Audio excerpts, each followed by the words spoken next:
우리는 무척 더운 한 주간을 보내왔습니다. 뜨거운 날씨에 우리의 몸을 시원하게 해주는 것은 시원한 물 한 잔, 그것이 참으로 우리에게 힘이 되는 그런 일이 됩니다. 그런데 이런 때에 시원한 물 한 잔만이 아니라 우리의 마음을 시원하게 하는 그런 일들도 필요합니다. 뜨거운 날씨에 서로를 돌아보는, 그래서 관심과 사랑을 나타내는 그런 일들이 있다면 그것이 바로 우리의 마음을 시원하게 하는 일이 됩니다. 그리고 서로에게 안부 전화를 하거나 안부로 인하여서 전화 통화하는 것, 그것은 더위를 이어가는 또 다른 힘이 될 수 있습니다. 우리 새순 공동체가 바로 서로를 위한 관심과 사랑으로 이 뜨거운 이 시절을 잘 이어가고 잘 극복해가는 그런 귀한 공동체가 되기를 간절히 바랍니다. 그래서 여러분들이 서로 함께 관심과 사랑을 나누는 그런 시간으로 이 뜨거운 시간을 보내면 좋겠어요. 이렇게 더운 이때에 우리 사회에 참으로 불안하게 하는 그런 한 가지 사건이 있었습니다. 사회에 불만을 품고 불특정한 다수의 사람들을 상대로 저지른 그런 범죄가 이번 주간에 있었어요. 이런 사회에 대한 불만, 그것은 사실은 시기와 질투라고 하는 것으로부터 시작되는 일입니다. 시기와 질투라고 하는 것, 우리가 생각하기에는 별것 아닌 것 같이 보여집니다. 그런데 이 시기와 질투라는 것으로부터 이런 엄청난 문제들이, 엄청난 일들이 일어나게 된다 하는 것이에요. 이 시기와 질투하는 마음, 그것은 다른 사람과 비교하는 것으로부터 시작됩니다. 비교하는 마음입니다. 그런데 이 시기와 질투가 비교하는 것으로부터 시작된다는 공통점은 있지만 그 방향은 서로 다른 곳을 향하게 되는 것을 알게 됩니다. 고대 철학자인 아리스토텔레스는 이 질투에 대해서 말하기를 이렇게 말했어요. 사람이 나 자신에게 초점을 맞추고 다른 사람이 가진 것을 자신이 소유하지 못해서 슬퍼하는 것, 그것이 바로 질투다. 이렇게 말했습니다.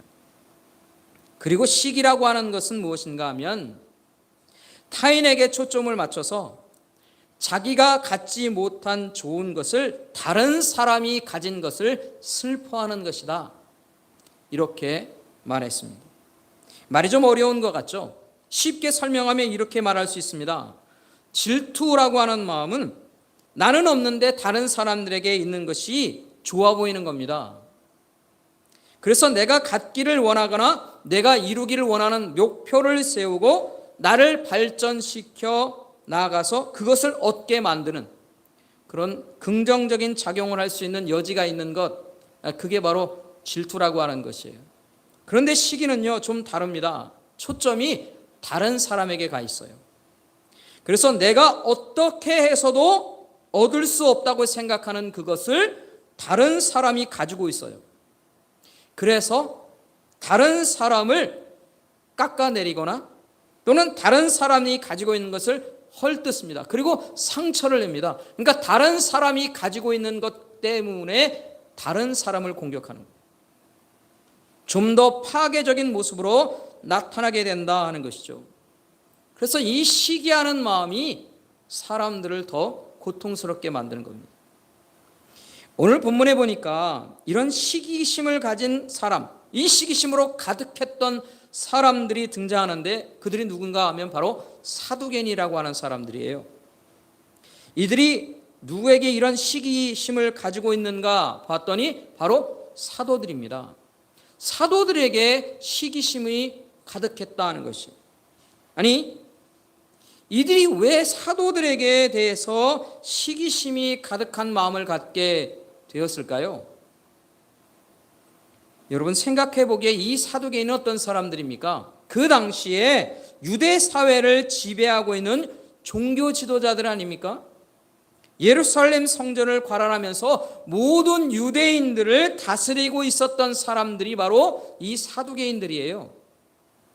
그런데 왜 그들이 사도들에 대해서 시기심이 가득한 마음을 갖느냐 하는 것이에요. 아까 말씀드린 대로처럼 이 시기심이라고 하는 것은 근본적으로 비교하는 마음이라고 했습니다. 비교하는 마음이에요. 그렇다면 사도들이 가지고 있는데 자신들은 가지고 있지 못한 것들이 있거나, 사도들은 할 수 있는데 자신들이 할 수 없는 일이 있을 때, 그럴 때 시기심이 가지고 있을 거라 우리가 생각하지 않습니까? 그러면 그런 일들이 있었는가? 그렇다면 그 일이 무엇이었는가 하는 것이. 여러분, 이 사두개인들이 가장 관심을 두고 있었던 것이 있습니다. 그게 뭘까요? 이 사두개인들이 마음을 쏟고 있는 게 뭐냐 하는 것이에요. 그건 바로 백성들의 마음입니다. 백성들의 마음. 왜 이들이 백성들의 마음을 얻는 일에 관심을 갖고 목숨을 걸게 될까요? 그 이유가 뭘까요? 먼저는요, 이 백성들, 유대인들로부터 얻는 것들이 있어요. 뭐냐면 돈과 물질이 나오는 겁니다. 이 사두개인들이 정말 관심 갖는 건요, 이 땅을 살기 위해 필요한 물질이에요. 그런데 그 물질이 어디로부터 오느냐? 백성들로부터 온다는 것이. 그들이 종교에 열심이어서 예루살렘을 찾아옵니다. 유대인들이 예루살렘에 찾아와서 성전에 나올 때마다 그들은 무슨 생각을 하냐? 자기 주머니에 돈이 채워지는 거예요. 그러니까 백성들을 향해서 마음과 관심이 있는 겁니다. 또 무엇 때문에 백성들에게 관심과 목숨을 거느냐? 자신들의 권세가 유지되기 때문입니다. 여러분, 우리가 아는 것처럼 이 시대는 로마 제국의 시대예요. 로마가 다스리는 시대입니다. 로마 정부가 이 유대 땅을 통치한다는 것이에요. 그런데 이 유대 지역에 통치하면서 이 종교 지도자들에게 자치권을 주었어요. 너희들이 종교적인 자치권을 가지고 다스리라 하는 겁니다. 그래서 이 사람들이 산헤드린이라고 하는 공의회를 조직하고 그 공의회로 인하여서 이 유대 사회를 다스리고 있었던 거예요. 자치권이 주어져 있어요. 그런데 만약에 백성들이 독립을 위해서 로마 정부에 대해서 폭동을 일으키면 어떻게 됩니까? 그러면 자치권은 모두 다 빼앗기는 거예요. 자신들이 설 자리가 완전히 없어집니다. 완전히 잃어버리는 거예요. 그러니까 이 백성들을 어떻게든지 자신들의 손안에 붙들어 두어만 한 거예요. 이게 사두개인들입니다. 그러니까 이 사람들의 마음속에 백성들이 제일 많은 관심이에요. 아니, 그들이 종교 지도자들 아닙니까? 하나님께 관심 가져야 되는 거 아닙니까? 하나님이 관심이 아니라니까요. 백성들의 마음이 관심인 겁니다. 그래서 이들의 마음을, 이들의 모습을 우리가 26절에서 확인할 수 있는데, 26절에 보면 성전 맡은 자와 부하들과 같이 가서 그들을 잡아왔으나 강제로 못하면 백성들이 돌로 칠까 두려워함이더라. 백성들이 돌로 치는 것 때문에 두려워한다, 그렇게 표현하고 있습니다. 그런데 이 표준 세번역에서는요, 이렇게 번역하고 있어요. 표준 세번역입니다. 그래서 경비대장이 경비원들과 같이 가서 사다들을 데리고 왔다. 그러나 그들은 백성들이 돌로 칠까와 두려워서 폭력은 쓰지 않았다, 그렇게 말하고 있어요. 무슨 얘기냐면 돌로 칠 거라 압니다. 그런데 그들에게 뭐가 있어요? 병력이 있어요. 그들이 강제로 백성들을 흩으면 흩어지는 겁니다. 그런데 폭력을 안 씁니다. 왜냐하면 폭력을 사용하면 백성들과 마찰을 일으키게 되고, 마찰을 일으키게 되면 그들에게 큰 문제가 생기는 거예요. 그러니까 그걸 자제하는 겁니다. 어떻게든지 백성들의 마음을 그냥 진정시켜 놓는 거예요. 부딪히는 것을 싫어합니다. 극도로 자제하고 있다는 것이. 백성들이 그들에게 등을 돌리는 일이 벌어지면 그것으로 인해서 모든 것을 다 끝나는 겁니다. 그렇기 때문에 어떻게든지 백성들을 진정시키고 백성들의 마음을 자기에게로 향하게 하는 것, 그들이 제일 큰 관심을 갖는 일이에요. 그런데 여러분, 우리가 사도행전을 보면서 알겠지만 오순절 성령 삼림 사건, 이 오순절 이후로부터 그들을 긴장시키는 일이 계속해서 벌어지기 시작하는 거예요. 예수님의 제자들인 사도들이 점점 이 예루살렘에서 알려지기 시작합니다. 예루살렘 교회의 성도들이 엄청난 숫자로 불어나기 시작하는 거예요. 처음에 120명의 성도들이 함께 모여서 마가의 다락방에서 기도했어요. 그런데 그 이후로 오순절 성령 강림 사건을 통해서 수많은 사람들에게 관심을 갖게 되었고, 그리고 또 베드로의 설교를 통해서, 물론 안진뱅이 그 성전 미문에 있었던 사람을 치유함으로 인해서 많은 사람들이 모여 있을 때 베드로가 설교하고 또 많은 사람들에게 복음을 전함으로 인하여서 무려 3,000명이나 되는 사람들이 회심하는 일들도 일어났어요. 그러니까 이 예루살렘에 교회가 세워지고 수많은 성도들이 나타나기 시작하는 거예요. 수많은 사람들이 사도들을 알게 되는 거예요. 사도들의 이야기를 듣는 거예요. 뿐만 아니라 사도들을 통해서 무슨 일이 일어납니까? 기적들이 일어납니다. 병자들이 나타나서 회복되고 또 이적과 기적들이 나타나는 겁니다. 여러분, 이 사도계인들이 왜 시기를 하게 됩니까? 사도들을 통해서 새로운 일들이 일어나는 거예요. 사도를 따라다니는 백성들이 늘어납니다. 자신들이 꿈도 꾸지 못하는 놀라운 기적들이 일어나는 거예요.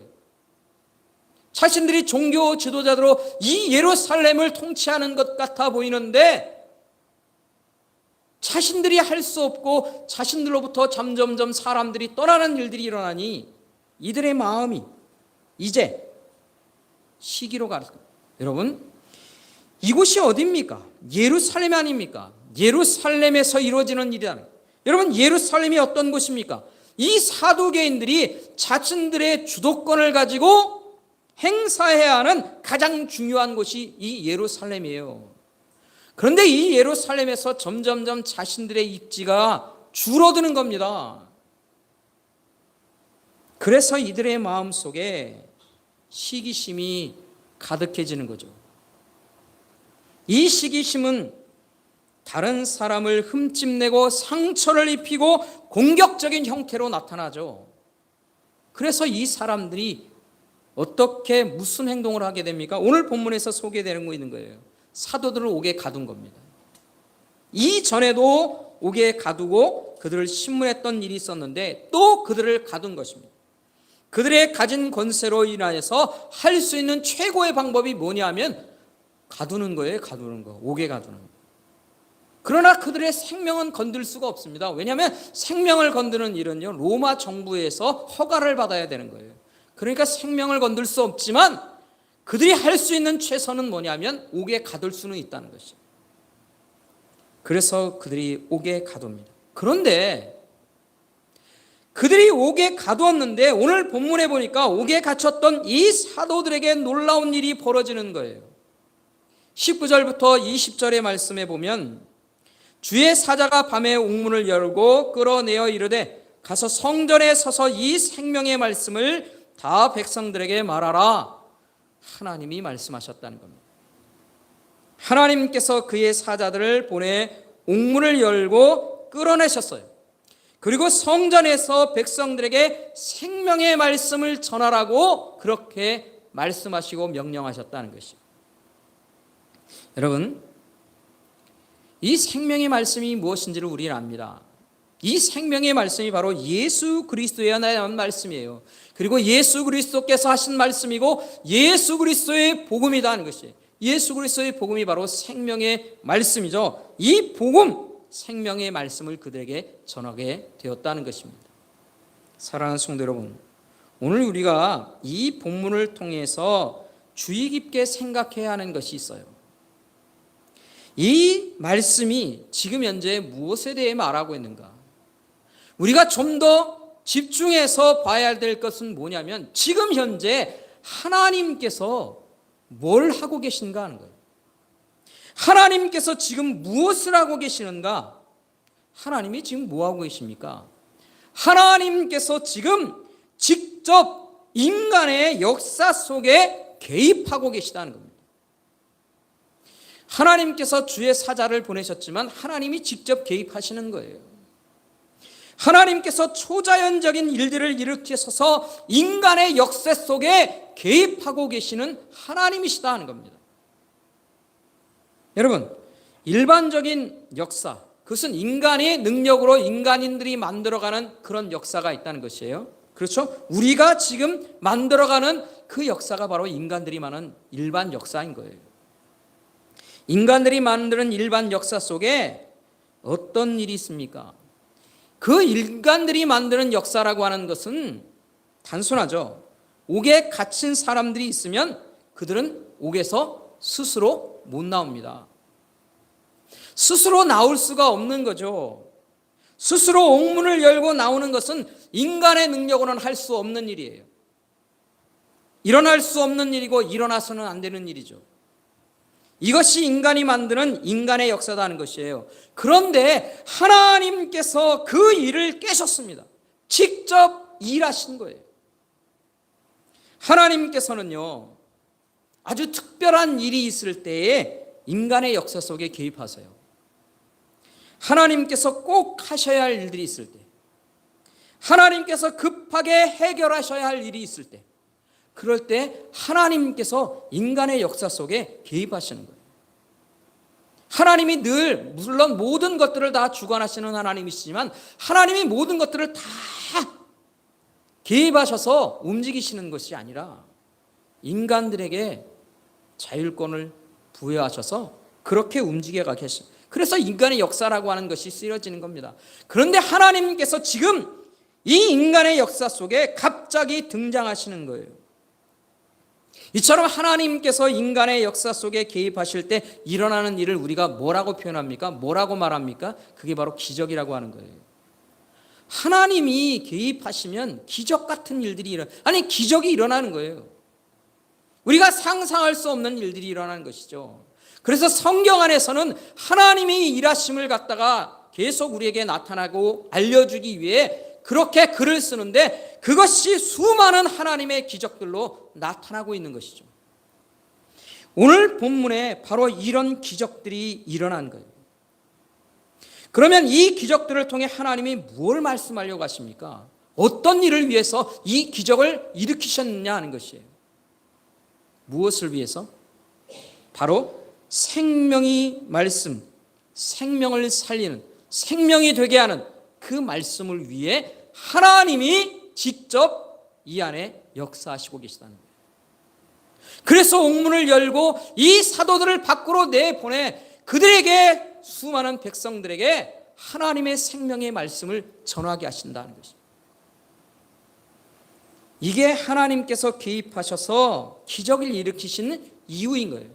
그러니까 단순히 하나님께서 기적을 일으키시는 것은요, 그냥 사람들에게 보기 위해, 사람들의 눈을 즐겁게 하기 위해 일어나는 일이 아닌 거예요. 하나님이 역사하시는 하나님의 역사를 이루기 위해 하나님께서 개입하시고 기적을 일으키시고 그것을 통해 생명을 살리는 일을 위해, 우리 인간들의 영원한 생명을 위해 하나님이 일하고 계시다는 거예요. 여러분, 이게 바로 하나님이 개입하신 이유인 거예요. 개입하셔서 기적을 일으키신 이유다 하는 것입니다. 그런데 여러분, 이 사도계인들은 이런 하나님의 개입하심과 역사와 기적이 일어나는 이 일들, 그 일들을 어떻게 반응하고 있을까요? 어떻게 반응하고 있는가 하는 것을 우리는 22절부터 24절의 말씀에서 잠깐 볼 수 있습니다. 잠깐 한번 제가 보겠습니다. 22절 말씀입니다. 부하들이 가서 옥에서 사도들을 보지 못하고 돌아왔다 합니다. 왜냐하면 이 사두개인들이 함께 모여서 이 사도들을 어떻게 할까 고민하고 결정하기 위해서 사도들을 옥에서 데려오라 명령한 겁니다. 그래서 부하들이 가서 옥에서 사도들을 찾았는데 보지 못하고 돌아온 거예요. 23절의 말씀에 이르되 우리가 보니 옥은 든든하게 잠기고 지키는 사람들이 문에 서 있으되 문을 열고 본즉 그 안에는 한 사람도 없더이다. 성전 맡은 자와 제사장들이 이 말을 듣고 의혹하여 이 일이 어찌 될까 하더니, 이 사람들이 지금 현재 엄청 당황했어요. 당황한 정도가 아니라 두려운 마음이 들기도 됐어요. 아니 도대체 이 일이 어떻게 된 것이냐, 인간으로서 할 수 없는 일들이 일어났는데 이 일로 인하여서 또 어떤 일이 일어날 것이냐 두려워하고 있다는 것이에요. 그런데요, 이들의 마음은 여기까지입니다. 당황하고 두려워하는 것으로 끝납니다. 그리고는 이 사람들이 하는 일은 다시 사도들을 잡아오는 것이요. 여러분, 이 지금 현재 하나님께서 직접 개입하셔서 기적을 통해 생명의 말씀이 전하고 있지 않습니까? 그런 상황 속에서도 이들의 마음속엔 무슨 생각이 있습니까? 아니, 이 사도들이 어떻게 나아갔지? 나아가서 그들이 뭐 하고 있지? 그들이 전하는 말씀이 도대체 뭐지? 그 말씀에 대한 생각보다는 그냥 당황하고 두려운 마음에 다시 그들을 잡아오는 것밖에 없다는 거예요. 그리고는 이 다시 잡혀온 이 사도들에게 신문할 때 사도들이 예수님의 부활하심과 복음을 전하는 이 일들에 대해 그들은요, 마음에 노여워합니다. 그리고는 다시 사도들을 죽이고 싶은 마음밖에 없어요. 그래서 33절을 말씀해 보면 그들이 듣고 크게 노하여 사도들을 없이하고자 했다는 것입니다. 사랑하는 성도 여러분, 이 사두개인들이 지금 어떤 길을 가는 사람들일까요? 하나님께서 이끄시는 길에 서 있는 사람들일까요? 이들이 종교 지도자들인데 이들이 정말 하나님의 길에 서 있는 사람들인가? 생명을 가르치는 그 길에 서 있는 사람들인가? 그들은 하나님께서 분명히 세우시는 길과 다른 길을 가는 사람들입니다. 그래서 그들은 사도들을 시기하기만 하고 사도들에게 핍박하기만 한다는 것이죠. 그래도 이들 중에서는 이성적인 생각을 하는 사람이 있긴 있었어요. 우리가 26절까지만 읽었지만 그 뒤로 보면 이 사람들 중에서 이성적이고 합리적이라고 하는 가말리엘이라고 하는 사람이 나타납니다.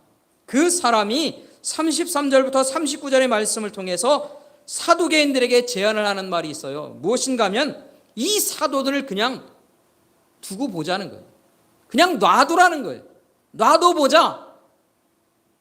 만약에 하나님의 뜻이 있어서 하나님의 뜻으로 인간들이 행하는 일이라면 분명히 하나님의 일이 있을 것이다. 그런데 하나님의 뜻이 없고 그냥 인간들의 생각으로 인간들이 만들어낸 일이라면 스스로 없어질 것이다. 그렇게 말하는 겁니다. 마치 과거에 있었던 유다나 드다처럼 스스로 사라질 것이다 하는 것이에요. 왜? 사람이 죽으면, 지도자가 죽으면 그 나머지 사람들은 다 흩어질 것이기 때문에 다 없어지는 것이다 하는 것이에요. 그래서 그냥 두고 보자. 이 사도들도 인간들이 세운 것이면 조금 있다가 다 사라져버릴 것이다. 그러니 그냥 두는 게 합리적이다. 여러분, 이 가말리엘이 참 합리적이고 지혜로운 말을 하는 것처럼 들립니다. 그러나 이 사람의 말은요, 너무나 소극적인 거예요. 소극적인 말뿐이다 하는 것이에요. 지혜로운 말처럼 보이지만 진리를 거부하는 합리적인 핑계를 대는 것뿐이다 하는 것입니다. 왜 그렇습니까? 여러분, 지금까지 이 사도들이 행하는 일이 사실은 누가 하던 일입니까? 예수님께서 하셨던 일이에요. 과거에 예수님께서 하셨던 일이다 하는 것이에요. 그러나 예수님께서 어떻게 되셨습니까? 그들이 로마 정부를 끌어들여 십자가에 달려 죽게 했지 않습니까? 죽임을 당하셨어요. 그러면 예수님의 죽음으로 끝났습니까? 아닙니다. 그 이후에도 예수님의 사람들이 계속해서 나타납니다. 그리고 예수 그리스도의 이름으로 인하여서 기적들이 나타나요. 그렇다면 이 일은 인간들로부터 나오는 일입니까?